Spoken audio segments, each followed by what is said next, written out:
Okay, guys, we are live. It's Saturday night. It's 6:30. I can't wait for this weekend. It's a huge Friday weekend night. for Liverpool. Friday night. And I've got, did I say Saturday night? Friday night. Friday night. That's how excited I am, Ivan. That's how excited. And I've got the legend, Ivan. We won against Chelsea last weekend. I haven't talked to Ivan since. We're going to have a look forward to the big one tomorrow at Anfield against West Ham. West Ham are one of only two teams that beat us anywhere. We haven't only lost 2 games all season.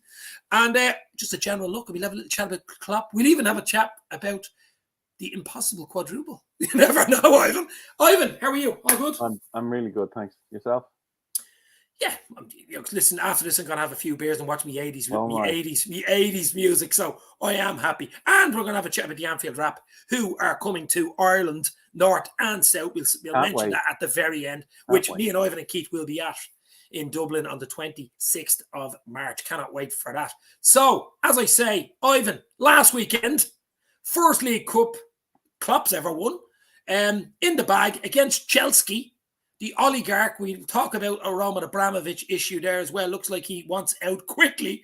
It was just I think it was a great win for the fact that, okay, it could have went either way. It's a toss of a coin. Chelsea were decent, had a few good chances. We were a bit lucky in the end, but that's the way it is.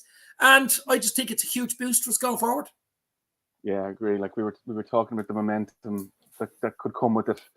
Like we had the Leeds game on the Thursday, obviously hammered them straight into the League Cup final.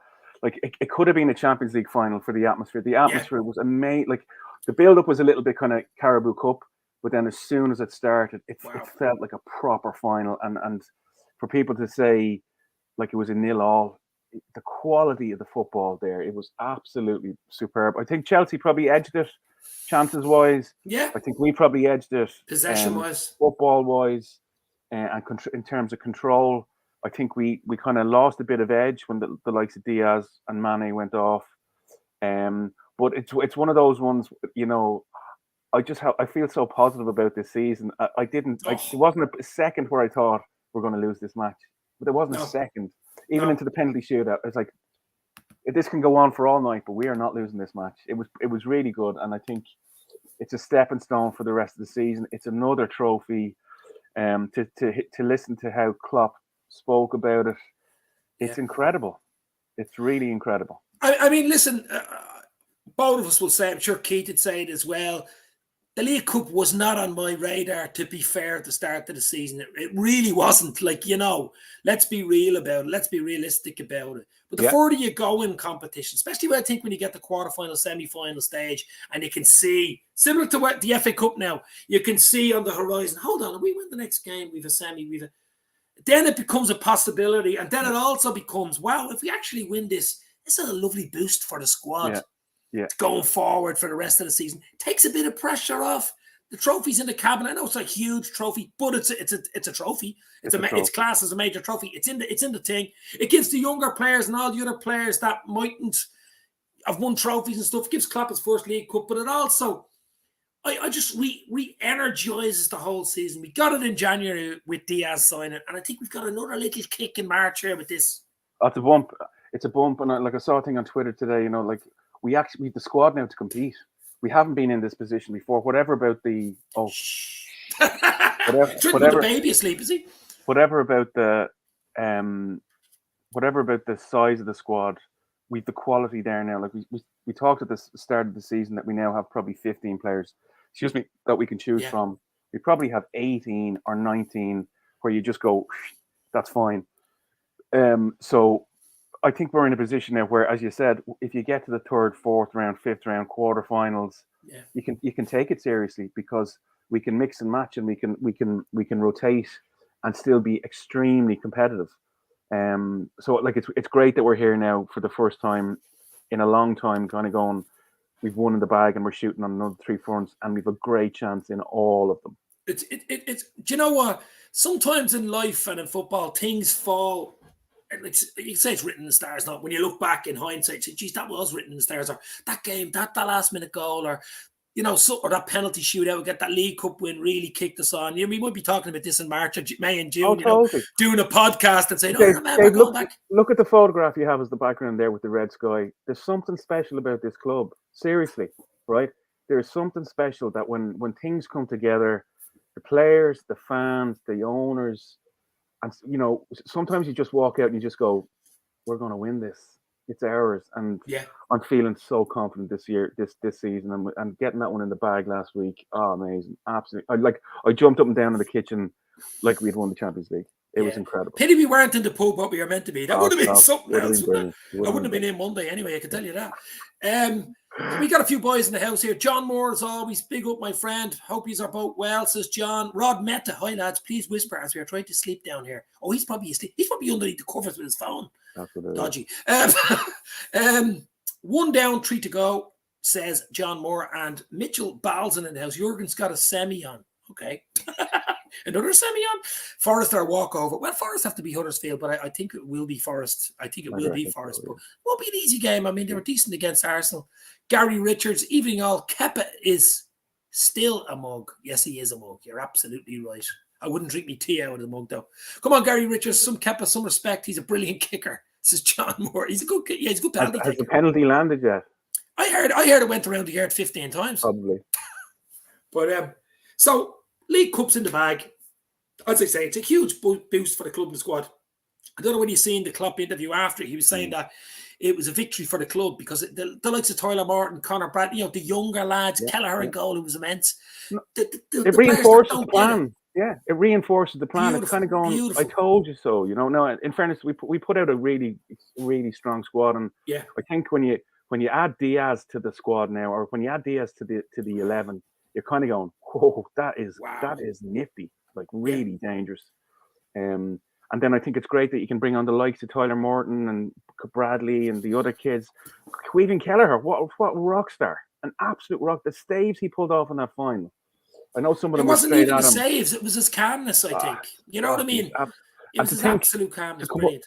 For whatever about the younger players, and younger players taking the penalty, Konate, his penalty wasn't great.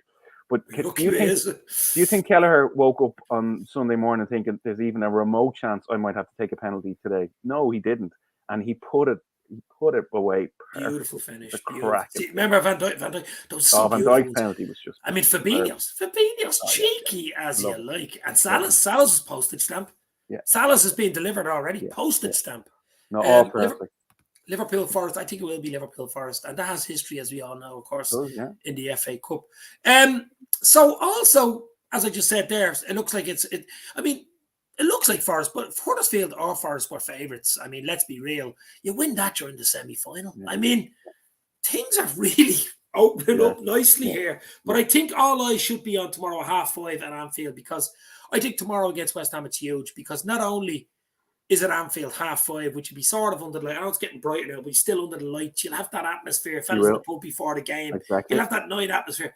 And we owe West Ham because they beat us, of course. We weren't quite at the races when they beat us 3-2 earlier in the season. We didn't, I don't think we played. We played in stages in that game, 10, 15-minute bursts, but we didn't give it a 70, 80-minute. I think if we turn up tomorrow, we win the game. It's as simple as that. West Ham are hot and cold. You don't know what to expect. They're dangerous. They're a good side, especially Jared Bowen and Antonio are very dead. Jared Bowen, I can hear Klopp keeps talking about him. I think Klopp really likes Jared Bowen, doesn't he? Yeah. I mean, I wouldn't be surprised to see him ending up at Anfield. But so I think tomorrow, I think Moyes has done a very good job at steadying the ship at West Ham, and they're a dangerous outfit. They really are. They won't be afraid coming to Anfield tomorrow. They'll play football, which suits us, Ivan, in a way. It really does. They won't sit back, which suits us. I think it'll be a good game. I watched them. I was in London the day of the game at Upton Park. It's funny, I was staying quite close to the ground, and I watched it in London City Airport. And like, we still scored 2 that day, right? We could have won the game. And if you look back at the goals, it was around the time we were questioning the really, really high line. And 1 or 2 of them were little bobblers at the halfway line where either Antonio broke or Bowen broke. And then I think Alisson probably didn't have his best day in goal that day. So there was an element to look, I think, in the West Ham win. I think they were playing really, really well at the start of the season. Yeah, and I think they've gone into a bit of They've gone into a bit of an inconsistent run the last couple of weeks. Now, I think he's done an incredible job, and they're a great club, and when you can see what happens when you give a good coach time, and they've stuck with them. and he's invested in the team, and he's brought players on. I've always thought he was a decent coach. But tomorrow, as you said, 5:30, the lads will be in the pub beforehand. It'll be getting duskish. Be a good game. Actually, would have been a good game to go to. Westham Liverpool would have been a proper game, 5:30, as you say, because it also adds the spice on Sunday at 4:30. City play, and as we said earlier, I mean, if we win tomorrow, Dave, if we win tomorrow, we're actually top. No, we're top. We win tomorrow, we got top of the league because of goal difference. Yeah. So I think tomorrow's huge for that reason. Listen, all the games from now on in are huge. We can't put a foot wrong in the league and even in the cup. So it's huge from now on in. But I just think tomorrow's the first of the big games. Yeah. Because if we win tomorrow, as you say, it's the first time we go top of the league. We actually go top on goal difference. Okay, they have a game in hand, but we're still top on goal difference. So it puts pressure on them. And they're not 100% at the moment. They're not. No. They're going through a little. I mean, they were lucky against Everton. I mean, let's be real. I mean, how that wasn't a bleeding handball. We can spend a podcast on that. So they were a little lucky there. They got beaten by Spurs. Spurs were brilliant against them. But as I say, Spurs had a hoodoo against them, and United have a hoodoo against them. That's why I think come back. Yeah, I think what's going to come back to them is the money they spent on Grealish and not getting Kane, right? Like the football they played last week. I think Everton played really well against them, but City were super. Their football is amazing. It's intricate and it's ticky-tacky, and they dominate the ball and they press and press. But they're lacking a striker, and Spurs just picked them off the previous week. They really did. They pressed them high. They got a couple of breaks. They took their chances. And last week, like for the amount of possession that they had, they didn't actually create that much. Do you know what I mean? And this is where I actually think I think we could be sitting here in May going, lads. I mean, like that with all the trophies. I mean, like Michael Jackson when he won those 15 Grammys. Like that.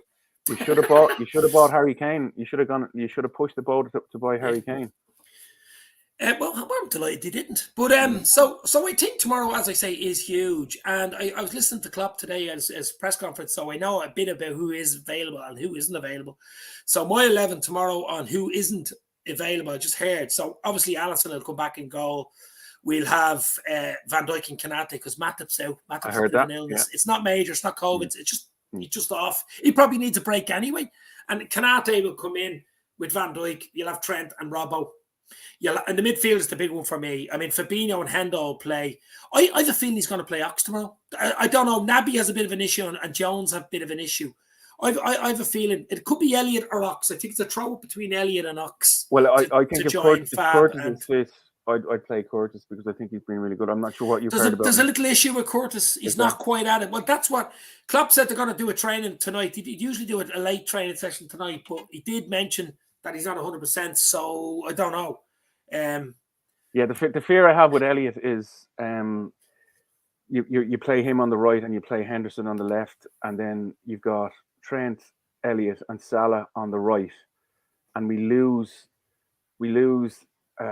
just the width there, both offensively and defensively, and then they can target that side. Do you know what I mean? Yeah. I much prefer when Henderson is playing on the right with Fabinho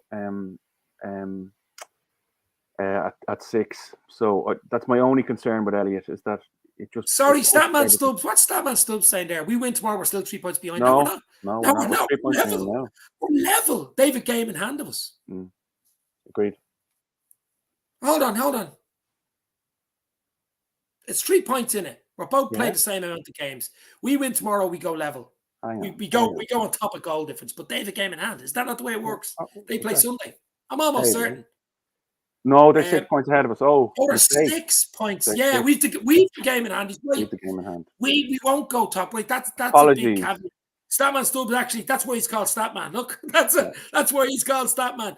Statman Stubbs Football, another great YouTube channel. No, he is right. City are 6 points. I got that mixed up.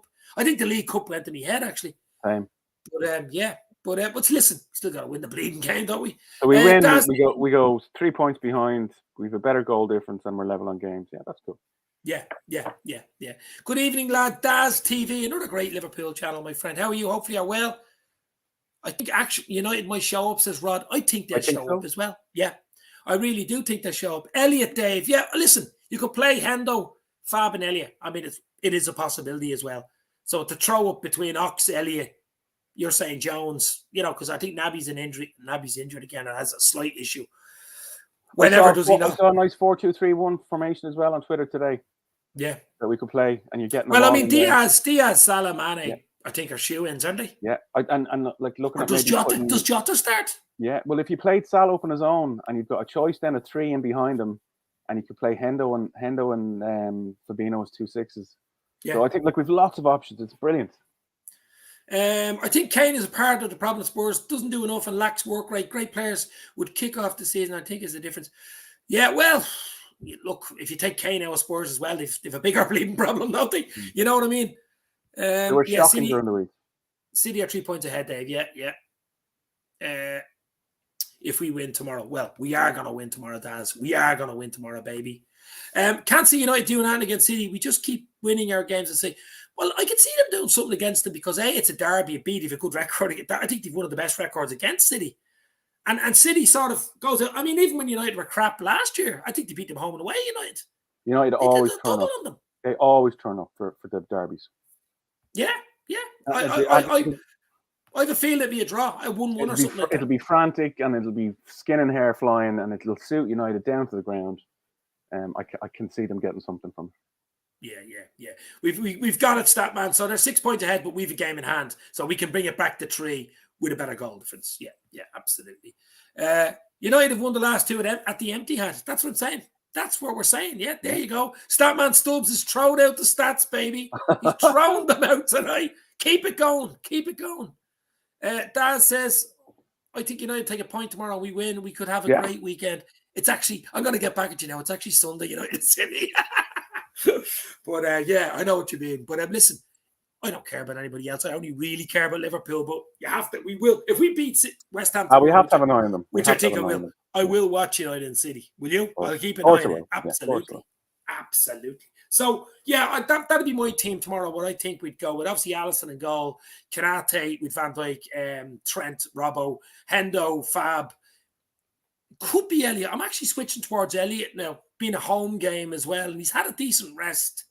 I think he might go. How do you think he's done the last couple of games? I don't think he's been great the last couple of games. He hasn't had the impact that he had when he came in at the start of the season. It'll take him a while to get back in the groove. I think it'll take it. He might get in the groove tomorrow if he plays at home at Anfield as well, fresh, ready to go. And I think he might stay with Diaz, Mane, and Salah. They've looked to have Jota as an impact. I don't think you can leave Diaz out of the squad now. It's nice having Jota as an impact, though, isn't it? Yeah. Jesus Christ, you know what I mean? Yeah. It doesn't. To be honest, the way Liverpool are at the moment, I don't care who they start over those 4. Yeah. And that's how good it is. Even when Bobby's there, Bobby's not there. I think Bobby's slight issues too. But any of those 4, you could say, right, any of those 3 in combination start, you'd be happy enough, wouldn't you? Yeah, I'd like Diaz to start. Like if he's fit, I'd be playing him right the way through. Get him really integrated into the team. He was good last week. He was superb. It's not even that he was good. It's just every time he gets the ball, there's some sort of magnetism or electricity. It's dangerous. You don't know what he's going to bleed and do. You know what I mean? That type of thing. And he's pace. He's got some bloody pace.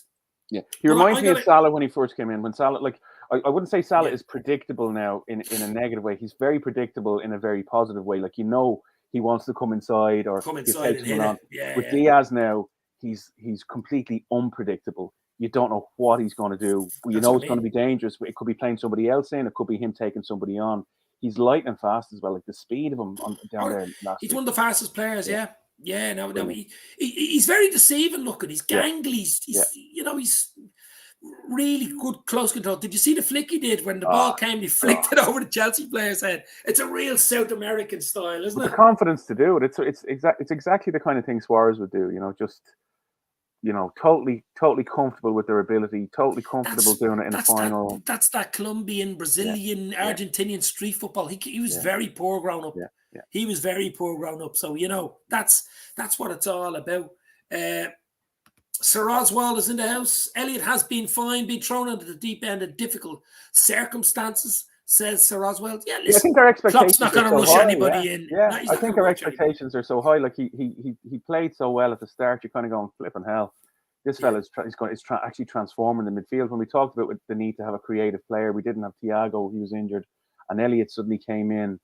And he just blew us away those couple of games that he had at the start of the season. So, unfortunately, it comes to the territory. You play well, people expect you to play well, Yeah. No, listen, he comes with a big credentials, doesn't he? Yeah. I mean, he will be. He keeps his head on his shoulders. He's got to be some bleeding player for Liverpool. He's still only 19. Let's be real here. He's only 19. He's only a kid.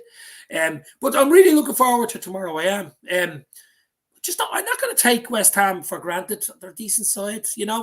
As I say, there's only 2 teams that have beaten us all season in every competition. One is West Ham, and the other one is Leicester City. Yeah, no, they are a good side. They are a good side.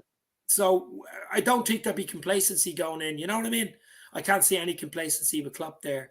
But what team are you going with? Something similar, I said? I'd go the same, yeah. So I have one question mark over midfield. As you said, whether it's Elliott or Ox. I don't think Ox has been playing that well lately. No, he's been okay, but I'd love to see Curtis come in and let Henderson play on the right, and then you've got the choice. Definitely start Diaz. He's probably Mane and Salah. Yeah. What about Salah, Diaz, Jota? I mean, any combination, but I think the balance is better with Mane, Salah, and Diaz. You know what I mean? I like Mane in. I know he doesn't do the things Bobby does as a false 9, but he does things differently. He creates absolute he's such a physical warrior type player. He can be a catalyst. Even if he doesn't have chances and stuff, he's on the ground, he's rolling around, he's getting in behind. He draws players onto him. There's a little nasty side to man. He needs to foot in and stuff. Absolutely. Compared to all the other forwards, he's just that bit more aggressive, isn't he? Very like the old school 80s, 90s footballer. Yeah. Sometimes that's good. Arms up and always gets stuck in. And great at winning a free kick there at the edge of the box. Always gets his body in front of the player. Do you ever see him? He's on the ground. He's looking around. Did I get a free kick here? Absolutely. But so I'm gonna go 2-0. I'm gonna go Liverpool 2, West Ham 0. Mo Salah to continue his supremeness. I think if he scores, it'll be his 20th league goal. Season wonder. The one season wonder. If he gets a goal, which I think he will tomorrow, he's a good record against West Ham. And I'm going to go Luis Diaz to get his 2nd goal for Liverpool. So Mohala and Diaz 2-0 would do me nicely. What do you think? Something like that? I'll probably go 3-0. I think Diaz is going to score.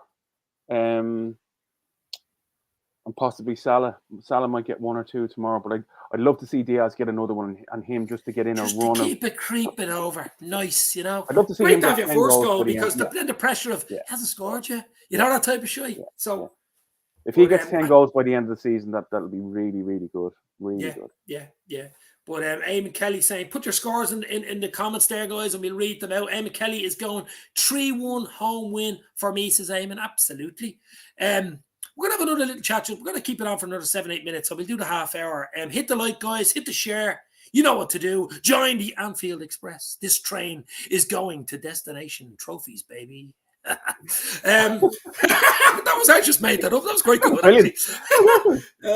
Trophy City. Trophy City. Next up, Trophy City.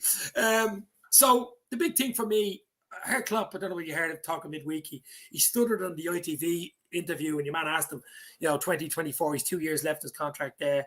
Could he renew it or could he extend? And he goes, I don't know. And now I think he was just tired in that interview, didn't want to go into it. Now, today, Moore said, 2024 is the deal. And I have a feeling he's going to extend. I have a feeling, especially if he can bring another 1 or 2 in the summer, and he'll see the likes of Carvalho maybe in the summer, Elliott there, young Tyler Morton.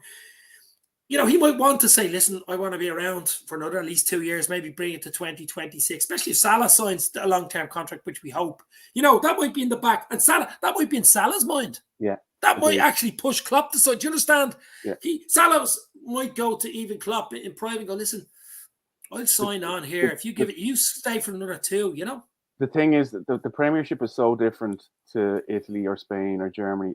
It's so hard to win the league, right? If he wins the league this year or next year, and he has a team around him, this will be his 2nd real team that he's built, and he's won the league, and he's about to move on a year later. Are you serious? You walk away from this? I can't see it. I cannot see it. No, look at Guardiola. Do you honestly think if City continue with the success that they're having, he's going to walk away? There's not walk away to what? To go to Juventus? No, but maybe win the Klopp's a Italian bit league. different. I think Klopp's a bit older, but the thing about Klopp is yeah. he does like his sabbaticals. Yeah. Now, I wouldn't mind if Klopp wanted to go away for a year and he left it with Pep Linders and came back the following year. I can't but see no, that. I think once he goes, you don't come back, don't you? No, I think we'd all move on. Like the club, which like unfortunately he'd be remembered brilliantly, and the problem we'd have would be Pep could be brilliant and Pep could do a great job for us and we could win something, or Pep could be an absolute disaster and we might have to replace Pep with somebody else, and then Klopp becomes even further away. You know what I mean? So to me, if you go, just go. If you're staying, just stay. Yeah, absolutely. If you're listening to this Klopp, which I know you watch the show, we want him to stay. We want him to stay. Of course. Absolutely, we want him to stay. But I get the whole thing about the sabbatical, and it's very high pressure, obviously, and the expectations are so high. But like when you're winning, and he's so well paid and he's loved, and just push it off. You know, it's an incredible. Well, I think the only job he would go for would be the international job. He's not going to go club team. It's not going to happen. But I can't see like the club, the international job isn't going to be up for 3 or 4 years. I think your man. You mean like something like Bayern Munich, or maybe? I mean, I don't know. I don't think he likes Bayern Munich. You know, there's an issue there with Dortmund and Bayern. Similar to United, Liverpool. There's an issue with players and stuff. I think he actually, in as much as he wants a sabbatical, and that's cool, I think he thrives in the environment, the high pressure environment.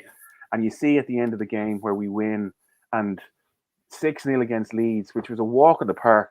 He looked like we had won the league. He celebrated in front of the Kop like we had won the league. And the League Cup. The League Cup was like winning the bleeding Champions League. Doing this and all this, like, you know. So I just hope he keeps going. I absolutely respect people's health and people's family and all of that kind of good stuff. But he's now creating a dynasty there. And wouldn't it be great? I'm sure there's a succession plan. I mean, Liverpool are so well run. We know all the story with Liverpool, the way the transfer committee, Julian Ward's taken over in the summer, is basically taken over from Michael Edwards. You know, the people we have the neuroscientists in the background, don't know whether you know that or not, doing all the free kicks and penalty kicks. They were involved with the penalty kicks recently. I read about that. And corner kicks and stuff. All, you know, it's down to literally E=MC squared with Liverpool. It's equations. It's all about equations. It's not even about, you know what I mean? It's money ball. It's equations. They probably have to go home and do homework like kids. That's what Liverpool. I'm sure, you know, like it's all, and I think that's the difference when you look at the way United or Spurs or whatever are buying players. They obviously have scouts looking at them. There's a machine at Liverpool, as you said. They're feeding data into an algorithm, and an answer is popping out at the end, and it says Diaz or it says Carvalho or whatever. It's not saying Mbappe or Haaland or blah, blah, blah, No. So that's what people don't understand. There's science behind it. I mean, we saw Diaz now and everybody's going, geez, he's probably doubled his price in a month. You know what I mean? Like, this is different level stuff. I mean, we know what Jota is similar with Jota. I mean, if Jota Diaz there, 25, he's only gone 25, Diaz. Jota's 24. They can go for another 7-8 years, bang, top level easily. So you've already got a succession. Because we know Bobby, Mane and Salah are both gone in a year and a half. You know that, but which is unusual to have to treat them on. I think one of them's gone in the summer for sure. Anyway, for me, I don't think it'll be Salah. Salah. No, I think Mane's gone in the summer. I think you get more money for Mane than you would for Bobby. Yeah, but Mane still has legs in him. But I know Madrid were interested in Mane for a long time. So, I mean, if they even offered 50, they'd probably take it with a year left in his contract. Yeah, but for us, I don't even think it's about getting the money. Do you know what I mean? Like we don't actually need 100 million because what we're actually doing, and it's making more and more sense as the years go by. We're not going to be spending 100 million on a player. Forget that, right? We're going to be spending the 30, 40, 50s at most. Like the money from Mane will just be a bonus if we sell him for 50 million, and it'll just go into the machine.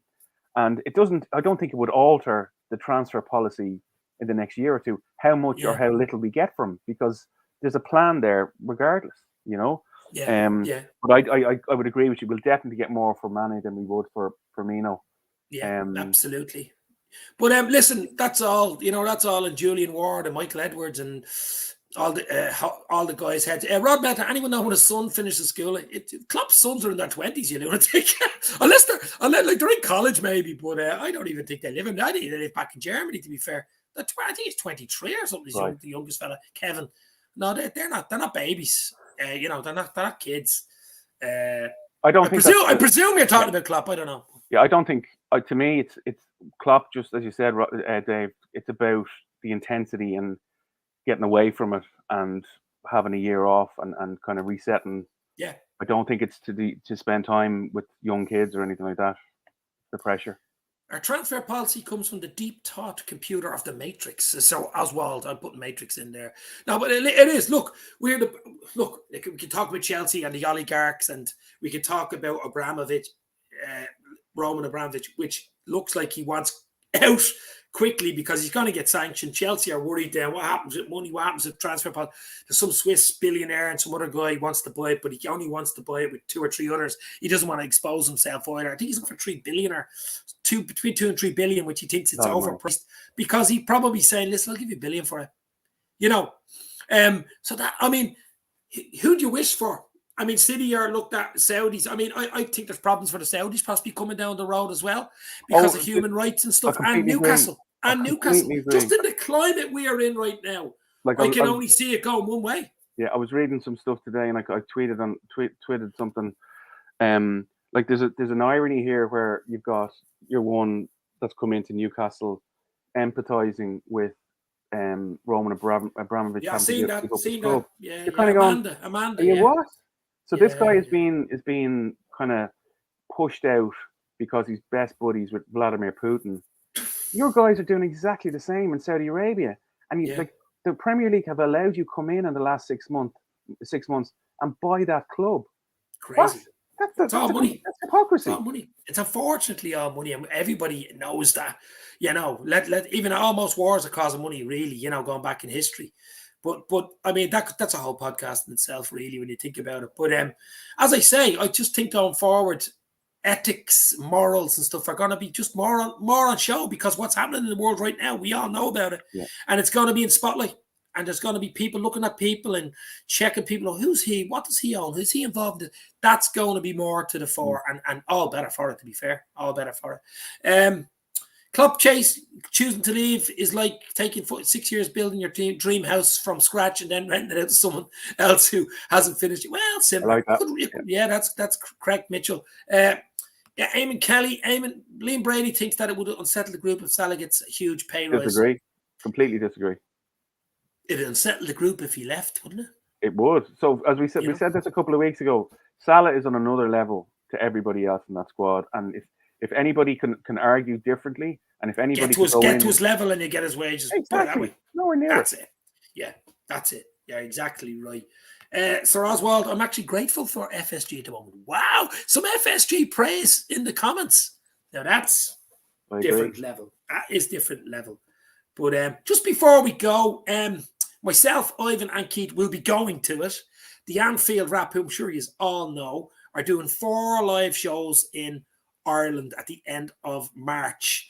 I think it's the 24th and 25th up in the Northern Ireland, Belfast and Warrington, and then down to the south, Saturday the 26th in Dublin, and the 27th in Cork. So 4 live shows. I've been at a few of them. They're absolutely great. If you like a few beers listening about football, especially Liverpool, these are the ones to go. I'd say tickets are selling fast anyway. Probably nearly sold out at this stage. Eventbrite, I think, are doing the tickets, Eventbrite. So if you haven't got a ticket and you're thinking of going, you live near Cork or Dublin or Belfast or Warrington, get your ticket for the Anfield Wrap shows, guys. It's absolutely I'll be there in Dublin. So will Ivan.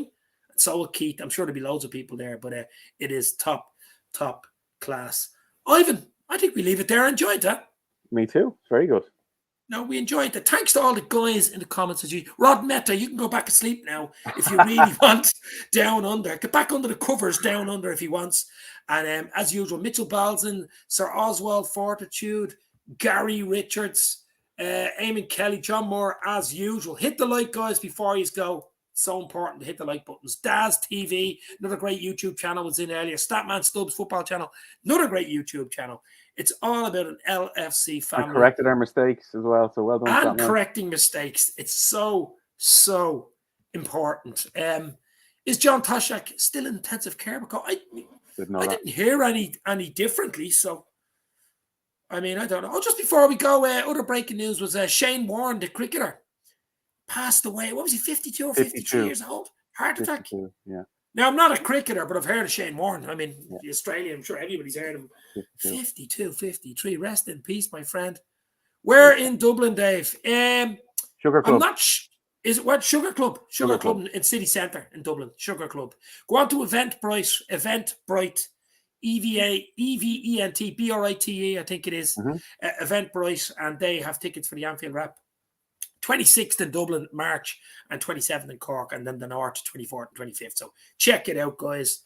It is absolutely brilliant. Night, Rod. Have sweet dreams about the Reds winning the quadruple. Rest in peace, Shane. He was an absolute legend. Guys, I enjoyed that. It's Friday night. Enjoy your weekend. Liverpool to beat West Ham. Tomorrow I'm going to go 2-0. That's what it's all about. Stay safe. Talk soon. Thank you very much, Ivan. Cheers. You'll never walk alone, Reds.